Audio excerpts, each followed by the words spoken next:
Hello, and welcome to the Acting Notes Podcast, the podcast where we talk about all things acting, from tips and tricks to business information. I'm your host, Justin Powell, and today I sit down and interview legendary acting coach Ivana Chubbuck. Ivana has helped thousands of actors throughout her career as a coach. Her book, The Power of the Actor, provides a 12-step process for any actor to break down their script to deliver a more unique and truthful performance. Very soon, she's going to be releasing a new updated version that contains 20 more years worth of ideas for actors to better improve their craft. The book is releasing on April 29th, and you can grab a copy on Amazon or even get the audiobook where you can hear Ivana read it to you herself. In this sit down, Ivana and I cover the nuances of her technique. We talk about what actors should be doing every day to improve their craft, and she shares with us stories that she has from working with some of Hollywood's biggest names. So, without further ado, let's get to the interview. Welcome to the Acting Notes. I'm here today with Ivana Chubbuck. Very happy to be here with Ivana Chubbuck. Thank you so much for doing this, Ivana. I know I just thanked you before we started recording, but let me thank you again. Thank you for having me. Yeah, so we're here to talk about a lot of different things, about the craft. Particularly what I'm interested in is your technique. You know, it's funny, when your assistant reached out to me for this, I was in Miami working on a movie, and I always will bring an acting book with me because I want to have like a little touchstone to go back to. And I grabbed The Power of the Actor, which is on my shelf and I've read multiple times, then was like, let me bring this out with me. And so it was just so serendipitous that then this meeting happened. Well, I believe in synchronicity of stuff that happens in our world, and there's a reason why we needed to talk together. Yeah, I agree. So I guess the first question I have, your approach, I feel like, is one that's very based in psychology. It feels in a way like we're taking our very personal stuff as people and using that as a catalyst in our acting. So I guess I'm wondering, Not just that, though. I'm sorry to yeah, interrupt. yeah, absolutely. It's also about behavioral science, and it's Mm, also about cultural anthropology, which is what I studied in school. I didn't study acting. I studied cultural anthropology, which gives us the ability to play period pieces, understand cultures that we maybe not be a part of, but we have to play that character. Behavioral science behavior, we see before we hear. We want to be able to understand what's really going on from your behavior, because words can lie, behavior tells the truth. mm, And then psychology is a part of it, because it's the science of why we do the things that we do, and why is the most important part about breaking down human behavior is to understand why people do the things that they do. So understanding the purposes that help them accomplish something of importance in their trauma or their pain or whatever the character is going through, their attempt to try to overcome it, which is what we naturally try to do as the human animal, right? mm. But we have these three sciences put together that created my technique to be able to truly recreate the human experience, because it's based in the science of being a human being. Very interesting. Talk to me a little bit about how did you transition then from what you were studying to like looking at maybe what was missing in acting and wanting to provide a technique that can help actors in this way? Well, there was two things. One was all the books, well, when I was acting, this was a while ago, is that I found most of the books about acting are very theoretical, and they weren't enough about how do you do this? What's a Hmm. practical guide? And that helps us really truly understand how to do script analysis in with a mathematical equation, 12 steps. As you know, having read the book, that there's formulas for every single thing, like finding fear. There's numbers to how you do that. Yeah. Say someone who is stoned. Like if you're stoned, there's numbers list of what you go through, how to play Hmm. drunk, how to play an addict, and there's formulas to all these things that Hmm. allow us to quickly and easily be able to get to these organic places that you don't have to use your this is what it felt like back then, but to truly feel it inside your body. And how I did this in the original book, because Mm-hmm. it's also just a bunch of new ones in the new book, is the is that I had my editor, who is not an actor, has no desire to be a part of the entertainment business at all, and I had her do the exercises, and if it didn't work, I kept re calibrating the formula until it did, until she really felt drunk, until she really felt pregnant, until she really felt all these things. So it was it was like I call my editors my guinea pigs. It's like I'm sure they because love that. because if someone I want to be able to teach people not just who've been acting for a long time. Yeah, yeah. I've had things that they've learned in drama school because all techniques have something to add to your work. It's Mm-hmm. not just mine. It's like it's a compilation of like understanding different ways that which is the ones that is best for you, or it's a layered effect of like this information helps me do this, this information helps me do that, and I'm a part of the party, you know. Mm-hmm. But it's really important that new people who've never experienced it, who've never been trained also have a way to look at something and say, I can do that. Yeah, yeah. So I've tried to make it, it went through, the first book went through 25 incarnations before it became what it was. 25, that's a lot, you know, but that was me writing and writing and writing and rewriting and having experimenting and what would be the best way to make it work and all that. Um, and then, of course, 20 years is 20-year anniversary for the new one, the updated and revised The Power of the Actor, is that it's 20 years of new information, new Mm-hmm. revelations, new things that say, you know what, I need to figure out a way to make these two people in class that were playing two hit people falling in love, but I didn't believe they were hit people. They were two people falling in love, and that was accurate and authentic, but I didn't believe they could kill anybody. So on the fly, I came up with an exercise that I talked them through, and next thing I knew, I felt they were both could be capable of killing somebody, and Mm-hmm. so that's in the book. And so it's like it's a process um, of trying different things to accommodate whatever who I'm coaching with, and you know I do workshops all over the world. So I thought initially when I first started doing that culture would make a difference, but I realized after doing workshops all over pretty much every culture. I've been on every continent and so many countries, is that no matter how varied and different the culture is, people are people are people are people. And we have the same issues, the same fears, the same traumas, the same um, insecurities. And it's really, to me, fascinating that the human animal is that. That's why the first part of the technique is based in and just what you want, but keeping it simple and primal so that because what we want in life, we're basically the human animal, right? We go into science Mm-hmm. again.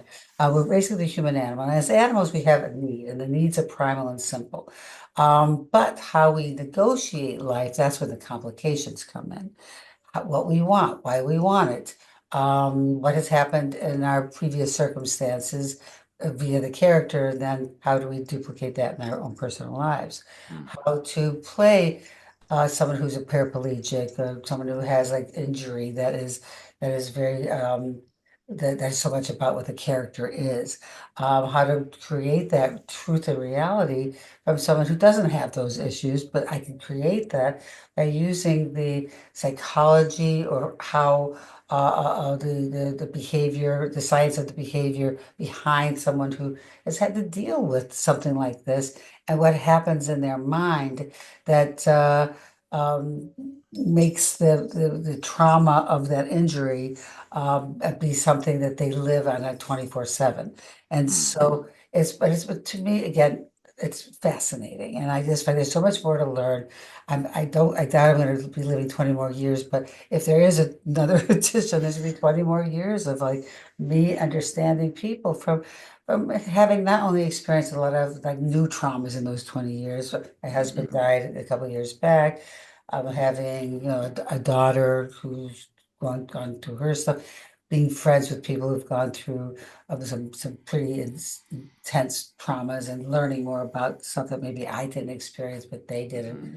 Are a compilation of information that helps me then become a better teacher and instructor, and then for the book to be beyond my in my passing. It's like it's there's still the points are still there.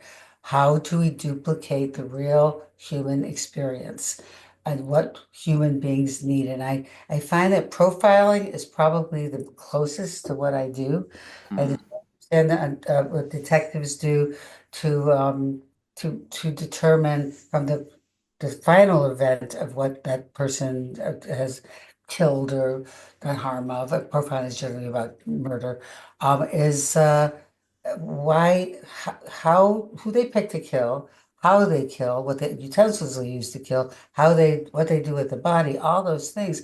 Also, you can go back in time and say this person has this socioeconomic background. This person is a child of divorce. This person's gay or straight. This person has these kinds of fears, these kinds of traumas. It's really an amazing to forensically break down a script is really it's something that's makes you feel like you're doing something accurately, Mm-hmm. authentically, as opposed to what you think it should be and what it truly is. And so what we are discovering and how I broke it down into more layman's terms in my book, bottom line is profiling. Mm-hmm. Very interesting. I mean, you said a lot there that I would love to dig into. I feel like, I guess a question I have is, I think sometimes actors can balk a little bit at the script analysis. The fear being that they think if they do too much research on objective and tactics, that when they get to the playing aspect, they will be restricted or regimented to trying to do their homework. I'll be in their head. Yeah, exactly. Exactly. Well, I What do have an you, answer for that. yeah, let's hear it. Okay, well, first of all, there's step 12, which is let it go. So that's Yeah, really yeah. really important one because you do, but in order to, like, let's say I want to paint my wall yellow. Okay. Well, if I just paint, there's nothing there because there's no wall. I haven't built a wall, so the paint's going to drip to the ground. So I got to get a wall, but the wall's not going to stay up. It's going to keep flopping down. So I have to have something that's going to put a structure to the wall so it stays up. Well, bottom line, what we have to do is build a house. Mm, Well, to build a house from building the depth of the stuff that creates the structure, and then the nails, the walls, the wood, uh, all the things that make a house. It's just bricks, whatever. mhm, The roof, the different room alignments, and that kind of stuff. But once I built this very this is the structure of a solid house. I could paint the colors of the walls and put whatever types of furniture or decorate, decor, mhm. change it on a whim. And so why directors like to work with my people is they can give them notes and they can change whatever that they're doing because their house is so solid. They Yeah. can change the colors. They can change the decor because it's the because that structure is so solid. But the structure is the first 11 steps. And Mm, so the idea is you have to build that to be able to be free, to create ultimate freedom, to have impulses. And this is super important in great acting, impulse. You mm. want to be able to set up the frame that allows you to have impulses that you say in the actor's head will say, where did that come from? I've never done that before. That's the best. That's being in the zone. Yeah, yeah. But you can't be in the zone if you make very I call it just playing the mush, just like I have an overall objective and I'm just going with that. Or overall objective, scene objective, or a little bit of like thought process about what my personalizations are. But that's a mush and there's no detail to that.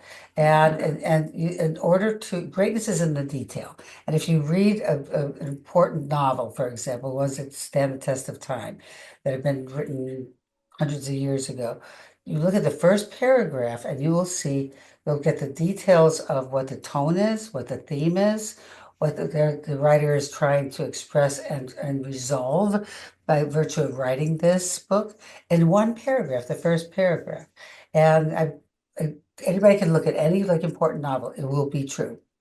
That's what makes it important and special. You have to be that, you have to bring that to bear to be great. We want to be extraordinary. We don't want to be ordinary. We're not just trying to find truth. We're trying to find ways to be proactive in our attempt to overcome the issues that befall the character and the issues that you've created, that you've picked that also duplicate from your own life. So you're not only helping the character find their way to overcome, use the pain as the pain and insecurities and fears as a fuel to overcome and win with, whatever the objective is. But because the personalizations, you're finding your way to do it for yourself as well. It does bleed into your real life. And then it does affect your audience because your audience is saying, that character has the same pain and issues that I have, and they're doing something about it. Maybe so can I. And it gives people hope. And that is what makes people want to watch you over and over again. They say, like, that person makes me feel good when I watch them. So, like, if I'm saying as a normal person who's just an audience member saying, um, I want to watch so and so's thing just because that person's in it. That person always makes me feel good. And that's because what you bring to it is not sitting in your pain, which is really it's depressing. Yeah. Depressing is all hell to beauty. Look, I always like to use the example of you have friends that we love, but they're always complaining. And truthfully, it's truth. It's real. It's honest about their lives. They're always a victim. They're always a victim. And so things, it's hard to be around those people for free. Why would we pay money to see them? Yeah. Okay, so my technique is based on taking that stuff that that we've figured out who we are and understanding a little bit more about us playing the character from all those details that we've created from our um, from the things that we've learned from the first 11 steps. And to be able to use that information to try to be proactive and overcoming. Now, whether you actually ultimately overcome that or not, it doesn't matter because of your attempt to win makes you a winner. And we always support a winner. Mm. Look at Rocky. Rocky, the first one. Mhm. Now, everybody remembers that Rocky won the fight at the end, but he didn't. He lost. But the point is, because he worked so hard against all these odds to win, we saw him as a winner. And that's how you want to kind of bring that to bear. Because you want to bring, I might bring another like science moment in here, but the thing is that I know, what can I can't help it. Yeah, just stop me now. But the history of mankind, there's archaeological proof that man, before he even became upright, before he became what we know today as regular man, there's proof that they played games and they had sport. So that's millions of years ago. Now, theater was born in ancient Greece 2,000 years ago. So what do we need to pursue at a primal level to affect people the most is giving that game on kind of thing, the need to win. The losses are important because that makes us want to win even more, and it creates that arc. And so the ultimately, if we bring the win-lose factor to it, we're bringing the true human experience into it because that's what we want to do. And that's what we support. And we want to make our audience feel like they're watching a sporting event because there isn't anybody more rabid than a sports fan, right? Mm. And I mean, they will have fights over it, they kill people over it. It's Yep. insane what they'll do. And it's in the sports world, let's make your audience feel like they're going, I want you to win Mm. and support you in the same way that a sports fan does. And that's for the whole, because you, like I said, with reading the book, there's a lot of points of being a winner, being trying to win in this. Make sure that you're trying to be proactive and overcoming, finding ways to the best tactics to make that so you're being effective in your attempt to win. Mm. To and that and also the win is more satisfying if you fail in moments. So it has to be so important that failure is going to happen. And then you have to like pick up your pieces, regroup, and then try to win again. And that becomes the roller coaster ride of your script analysis. That's really incredible. Do you find that um, can actors prepare too much? Like how much? Because I feel like we're almost never prepared enough, right? There's always more work that could be done, but it's more about accepting wherever you're at on the day. Is that something you'd agree with? Well, I'm gonna tell you a quick Christopher Walken story. Okay. So You that have to you do the voice though if you're going to do Christopher Walken. I'm sorry, it's a rule on this oh podcast. well, yeah. Anyway, I can't do the full thing. You don't do but that's an easy one. But my husband directed him in a movie, and in between every setup, he would go to his trailer and rewrite the things. He had like what I have in the book, How to Write in Your Script. That's what he was doing all over. Hmm. Not for me, that's what he was. That's a great actor for a reason. He Yeah. does work. Anyway, he would go in between every setup, for the same scene, every setup, and change the stuff that wasn't working off the stuff that was working and reconfigure. And I watched him in the set doing place, creating place while it was a dark set, and like sitting in the furniture, setting up his fourth wall, doing all. I mean, it was nonstop until it was over and they were done shooting that scene. And then he'd go off and continue. But all the homework that he'd done, it was always a work in progress, work in progress, work in progress. So it's like we have to think in terms of like writing. People always know writing is rewriting. People, everybody understands it, but for some reason, it's a concept lost to a lot of actors. Why you have to keep doing, changing, and creating new different possibilities until you're done. When you're done is when you're done, the play is over, when you're done doing the play, not the first night that you put it up. Yeah. And because it's always a process of there's more to learn. Something will happen that doesn't work. You got to change it. Or something changes in your life, currently changes in your life. Someone dies.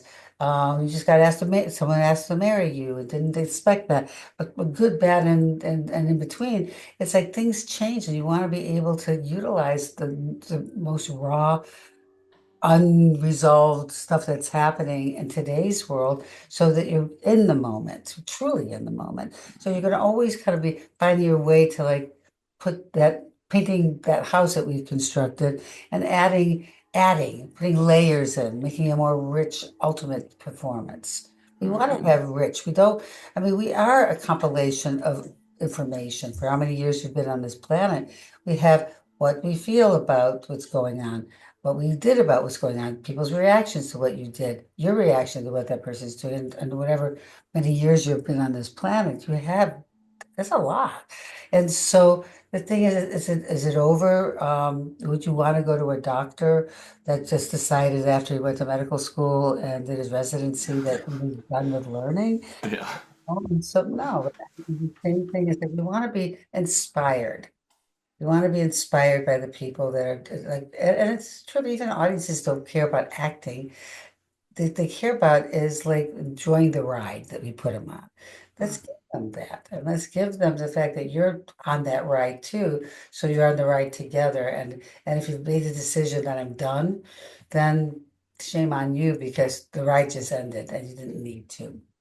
That's wonderful. I think, that also speaks to approaching everything like it's more of an unknown as opposed to thinking like, here's the scene that I've worked out, this is how it is, and then it does become that stale thing as opposed to being alive. You're discovering more things, you're working on more things as it's going. Well, and again, don't forget that like the most interesting, well, let me just tell you the Charlize Theron story. So she would come just before she was famous. She'd come to me with all her work done. Like her pages, it would be, this is just auditions. Her Hmm. pages would be filled with writing and also parts as well, but be filled with writing. And sometimes we just tweak what she came up with. But sometimes we started from scratch and it's just we totally changed it, but it sticks. The stuff that you did is layers. So Hmm. doing all that work it helped her to get to the places that she got to in a very quick way because she did the work and she never stopped doing it.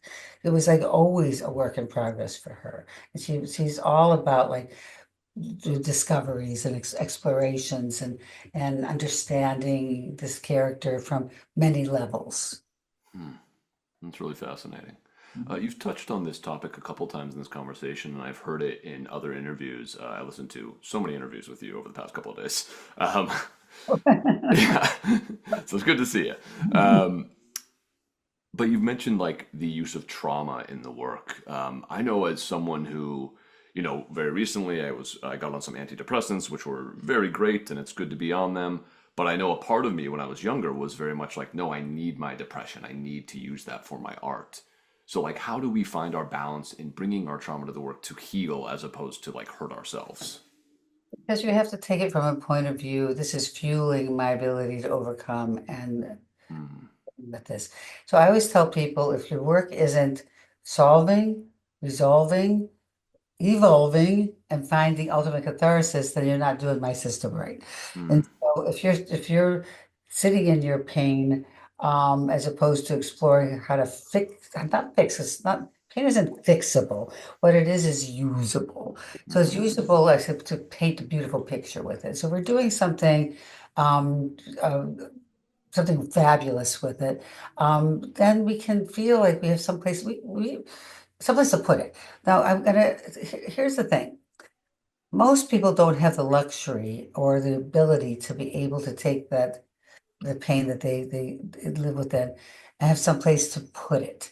So it festers and it becomes, all kinds of like, mental and also often physical problems. mm, But actors, we're lucky. We get to put it someplace. You get to funnel it into ways to explore growth and change and resolution and closure and catharsis. And that's wonderful. I had a girl in class a couple days ago whose husband died of a tragic motorcycle accident, like oh, almost on impact.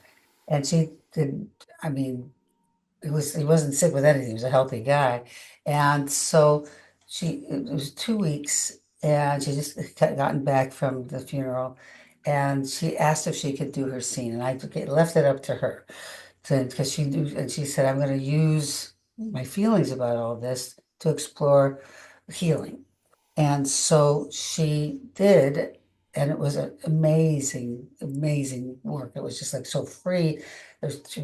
There was so many impulsive moves. Her behavior but it was also made you feel good when you were watching it. You didn't feel depressed at all watching it. And there was a light around her, and I said to her, because I normally give notes, and I said, I don't really have notes for you, but what I'd like to ask, given the circumstances, is give me three adjectives that describe how you feel right now after just finishing, putting all that stuff inside the seat. And she said, freedom. And she said, I don't care what people think about me. And the last one you're going to love the most. I felt pretty. And I said, wow, that's the whole thing. You got chills. Yes, just so you get chills. Okay. yeah, yeah. I mean, it's heartwarming in a way. Well, it's beyond heartwarming. It's makes you realize that you really can't take pretty much anything, and that's pretty awful what happened to her. Yeah. Find some kind of there is within our lucky reality to be able to put it someplace and explore growth with it is really I mean that's amazing and I know it's a hard business. It's hard to get jobs.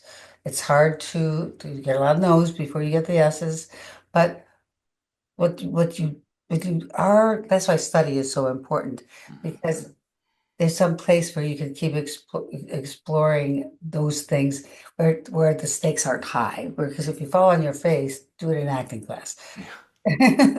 Don't do it in the real world. So you take the stuff that you learn in acting class and you go like, I know this works for me. I can do this. This is an absolute. This is the stuff that I know pushes my buttons. I can just go there and be the light in the director's eyes, Um, but uh, but it's those kinds of things that like she wanted to do it because she thought it would help because she's been in class long enough to know that this is something that does help Mm, change and your ability to be able to take what everybody has. Life happens, you could have the happiest childhood of all, whatever that means.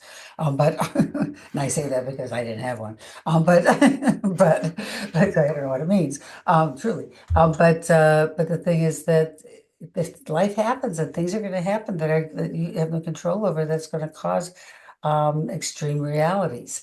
And so where do we put them? We have to understand what happened. What's the life lesson here? What do how can I grow from this experience, not just self-destruct from this experience or understanding of whatever your stuff is that you're talking about being on the psychotropics. And and in terms of that, it's like if you're on too much of that stuff, it does affect your ability to but if you're rightfully um, prescribed the right amount, it's perfectly fine because you want to just in your life have a good life, So it's like, and what we're trying to do in our acting and writing and directing, this works for because we're all telling a story together, mm, is to be able to help people change the way that they see um, things that can be self-destructive, to create reasons for to be self-destructive and shamed mm, and to find the alternative, which is to be constructive, creative, and also be able to find our way to find some version of solution to our pain. And even if it's just a life lesson, I just life lessons are really important because you go, oh, that's why that had to happen because I mm, wouldn't have known this that is helping me get through this without that life lesson. But you have to make the choice to see it as such. And that's one of the things I teach my students, and the book helps you do is like there's a choice in how you can see things. The path of least resistance is just self-destruct and be defeated by the things coming in that are bad. mm. The path of most resistance is the path where you say, I'm going to win in spite of and because of what happened. It's Yeah. important. In spite of and because. And so you may have to go through, snakes and weather and rambles of trees coming into your face and being stung by all kinds of crazy creatures. But on the other side of that, when you get to the other side of that, it's so satisfying. Mm. Yeah, it's very reminiscent of like Stoic philosophy, where the obstacle is the way. The things that we think are holding us down are actually the things to grapple with that will elevate us more. Well, actually, not to grapple with, but to embrace. Yeah. Oh, even better. I And love that. absolutely, because it's like, remember, we're trying, if we're doing something that's going to make us feel bad, we shouldn't do it. Mm, Okay, bottom line is why are we doing it? So if we have to find ways to find joy in whatever it is that we doing, whether it's our social relationships. If they're causing us so much pain, we shouldn't be in them. If they're causing us, not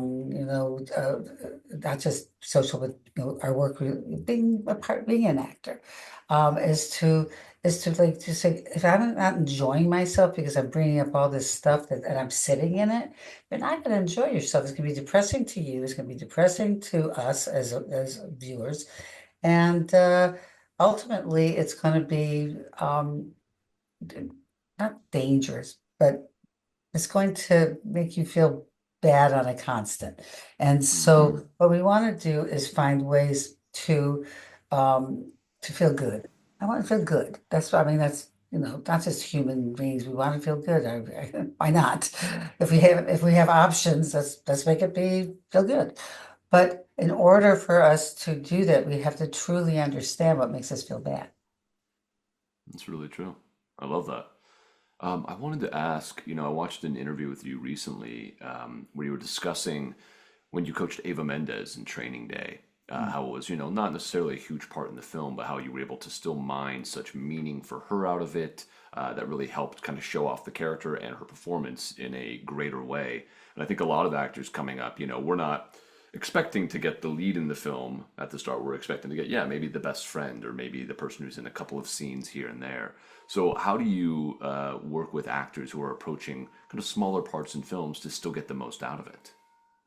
Well, I think you still have to have an overall objective that is a mission statement, which is Hmm. what, so we're feeling that somebody is going on a mission. I don't care if it's just one scene, they're going on a mission to get something they truly. Then the scene objective being the thing that's going to help you get that mission, and make that happen. And so what we did was we determined that she's not just someone's wife who has some idle conversation about serving food to Ethan Hawke in Training Day, and but to make it to taking information based on the whole script into one dialogue scene, which really had a 5 lines, I think. And then the other scene was just her running for a moment. Is so it was a small part, but it made her a lead because we saw it as an important journey for the character and therefore for Ava. And so what we determined was that from Denzel's character, he's very abusive Hmm. and he has a gambling problem, and he's if anybody who's an addict is can be even more abusive, and they blame everybody else for everything, and so we could get gathered just like we did some profiling, as it were, and we determined from his character that he would probably scenes that we haven't seen can assume and we could glean that he's probably abusive to her. Hmm. Emotionally, absolutely. Physically, maybe. And they have a child. And of course, the child can mirror daddy. It's a boy child, Hmm. and can mirror daddy. And that we have a need to like not only be in a happier relationship, but also we don't want the boy to mirror, what daddy's doing. And so there's a lot. That's a lot. And then for 5 lines, it'd say, "What would you like to eat?" Yeah, to yeah.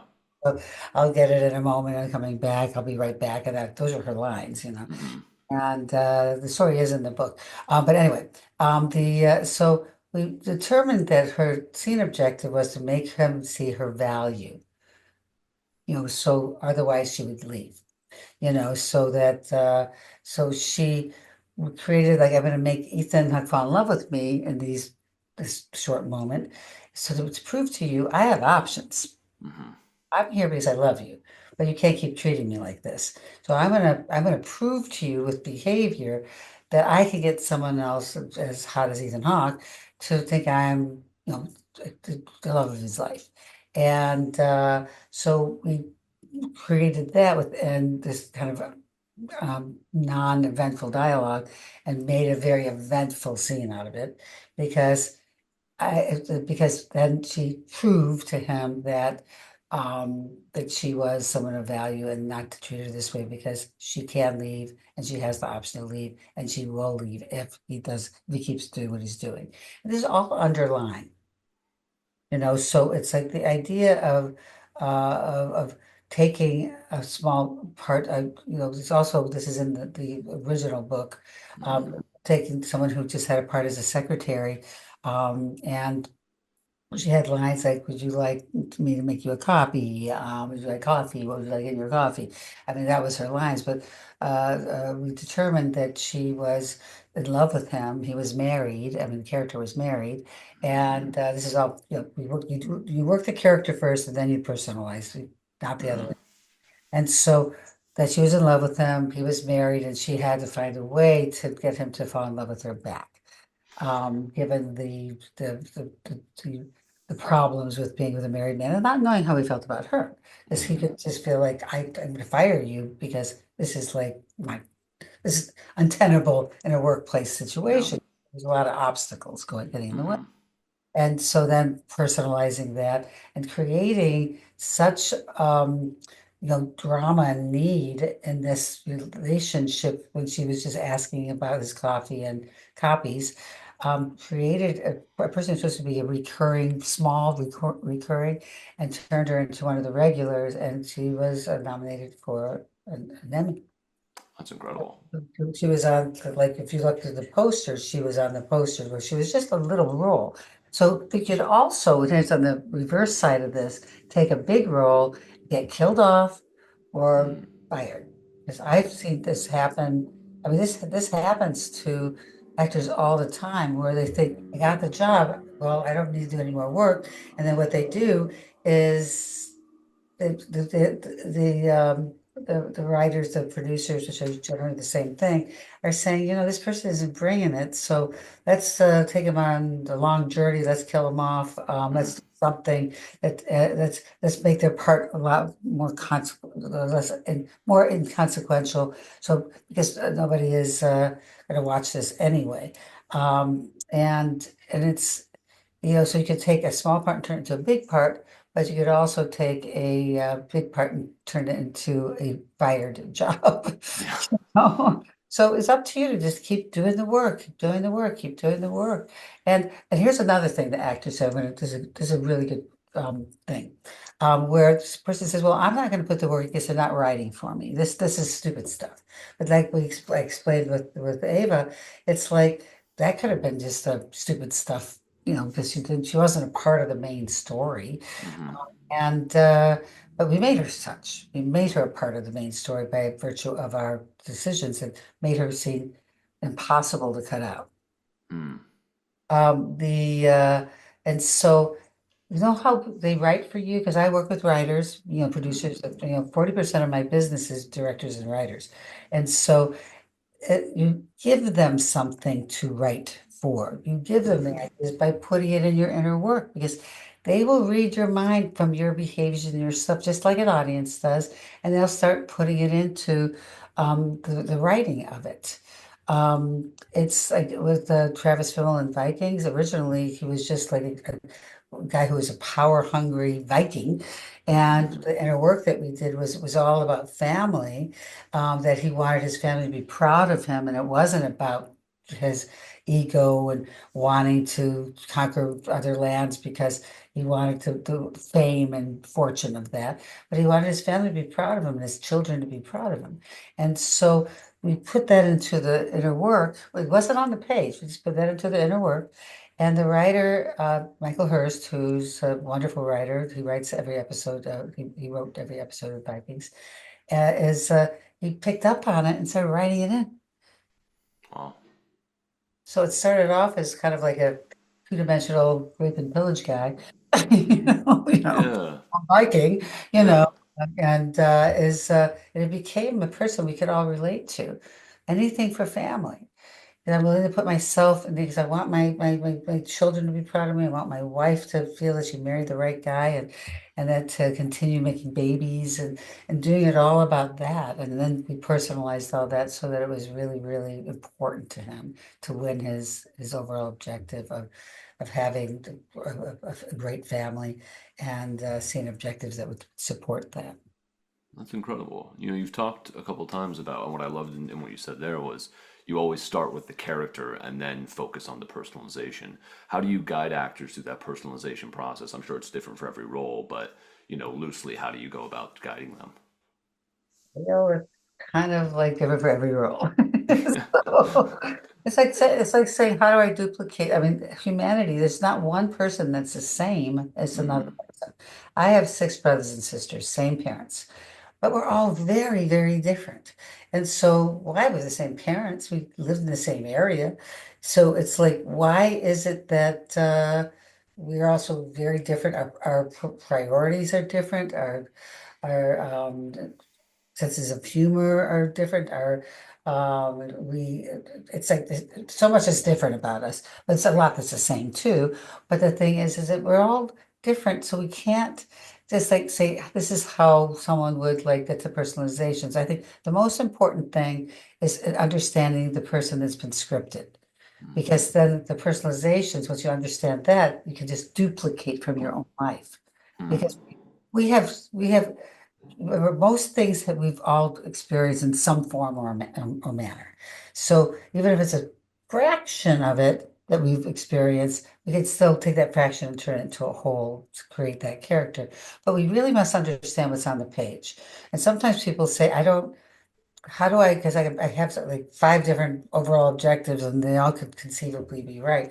And the best way to find the one that's going to work for your character is to say, what is the script's overall objective? Hmm. And so when you find that out, you have, because I mean, you're a piece of the puzzle. You're supposed to be telling the same story together, which means the same theme, the same what you need to express to solve what the writer was trying to solve. And then therefore, remember, it's all primal needs. We talked about this before, about like all people have the same issues and same stuff that they're trying to resolve. And so once we figure out the main need of the script, then the director and the actors can then make that come to life. Because that's our job. Our job is to make it to be able to find one unilateral message that we're trying to get across, and then we're trying to make it as profound and provocative as possible by the personalization, because we've lived life and we have a lot to choose from. But first, we must understand what's written on the page and respect the writer, respect what he's trying or she's trying to say. That's wonderful. Mm. How does your technique translate for, so nowadays a lot of the initial auditions seem to be from self-tapes. So how do we translate that technique when, you have a 2 day turnaround time or something even shorter? I had an audition last week that was got it at 1 o'clock. It was due at 5 o'clock. Well, this is the purpose for study. Yeah. Because these are the things that go like, I had a scene just like that, and now I'm going to use that same stuff. And that's why I just, there's so many examples I have of people getting their big star role from a scene they just did the week before. Mm, It's like they just used the same stuff they learned in class, and then they brought it to bear and this thing that made them a major player. And so that's it's like, so the thing is like, there's no magic. It's like life is about hard work. Or the work ethic is super important. So I can't give you a magic pill for like you got the audition the day before, except for if you're working on stuff all the time, there's the same primal realities that exist. I can take that information and put it here. And then I just have to just tweak here and there to make it more personal to that character. that's lovely. Yeah, that's something I so loved about. I can't remember which interview it was I watched with you, but when someone asked you what advice you give for actors, you specifically said, like, just get into class. It doesn't have to be my class. Get in class and keep working. And, I think a lot of times I hear teachers say, like, get in class, get in my class. But I love that you're just like, I just want artists to keep growing. Well, and that's real. I mean, that's real, because the thing is that I just got chills because the thing is that's so important to me that people really take this art form, which is a very special art form. I love this art form, and it's so with great passion, and I feel like anything that's going to motivate you to love it as much as I do is like, then that's the class for you. And that's the technique for you. Because like a therapist or certain forms of therapy, which I very much believe in, because it helps you understand you better, so you have more stuff to use. Is that not every version of therapy is for you, and there's many to choose from. And so I just feel I want the best for everybody. I want your growth to be phenomenal. I want you to be inspired on a daily.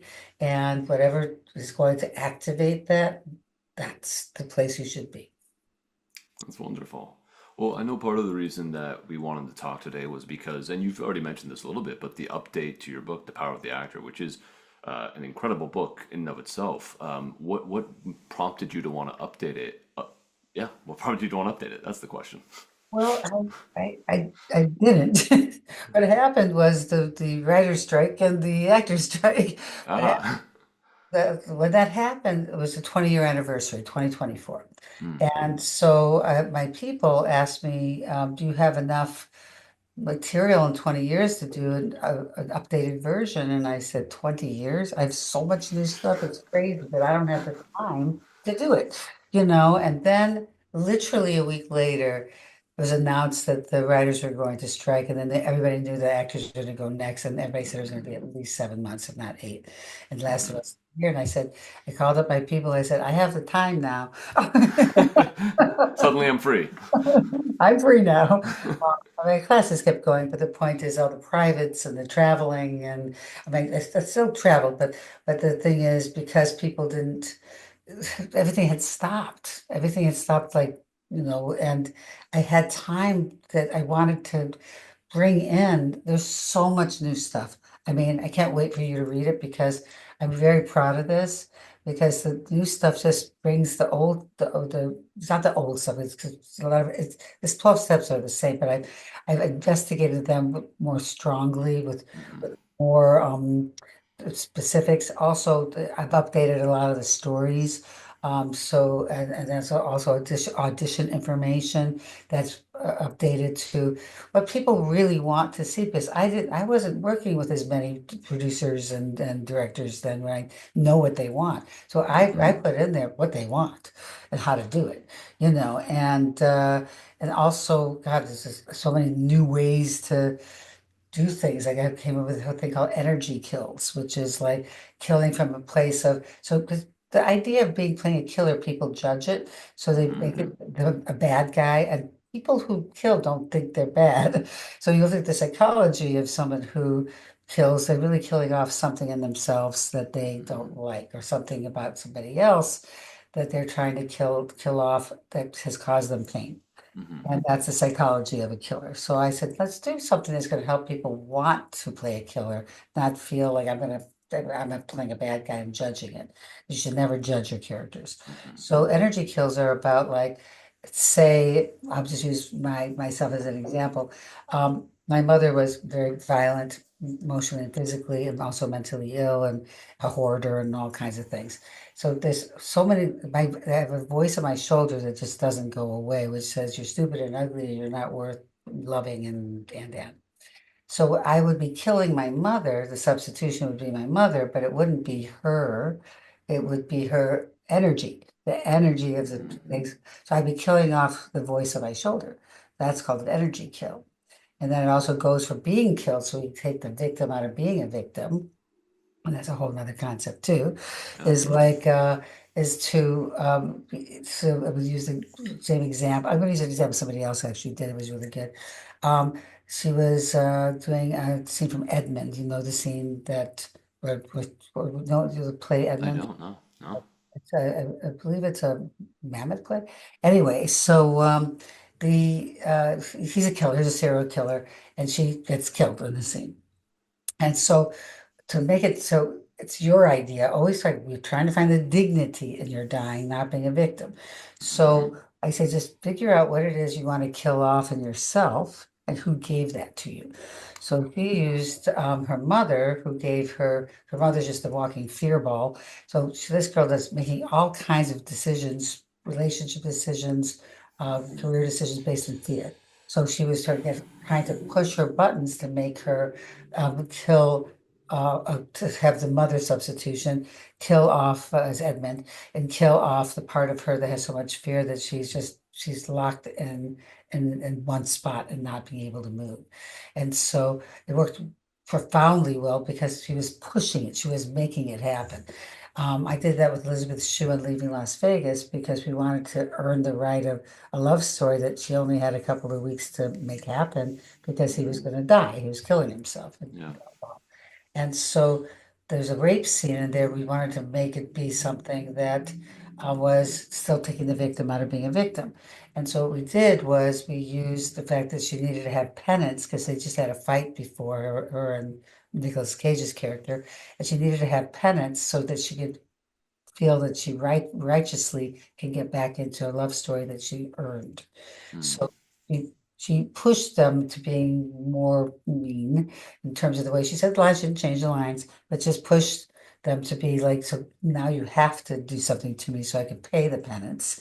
So it was really a beautiful end result, of course, not Oscar nomination, which was that you saw in her face when it was heavy. You only saw her face in the film, of course, and uh, and so you saw that she was physically and emotionally in pain, but she also felt like now I can go to Ben, which is Nicholas's character, and feel righteously that I am due his love and for me to love him.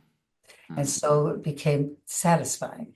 And so it's like, and that's in the new book too. I'm just very proud of all the new stuff of the last 20 years, but putting it in there. So I think you'll find that got a lot of the same old stuff, but it's been updated. Like the addictions, I think they had 5 in there. There's 25 now.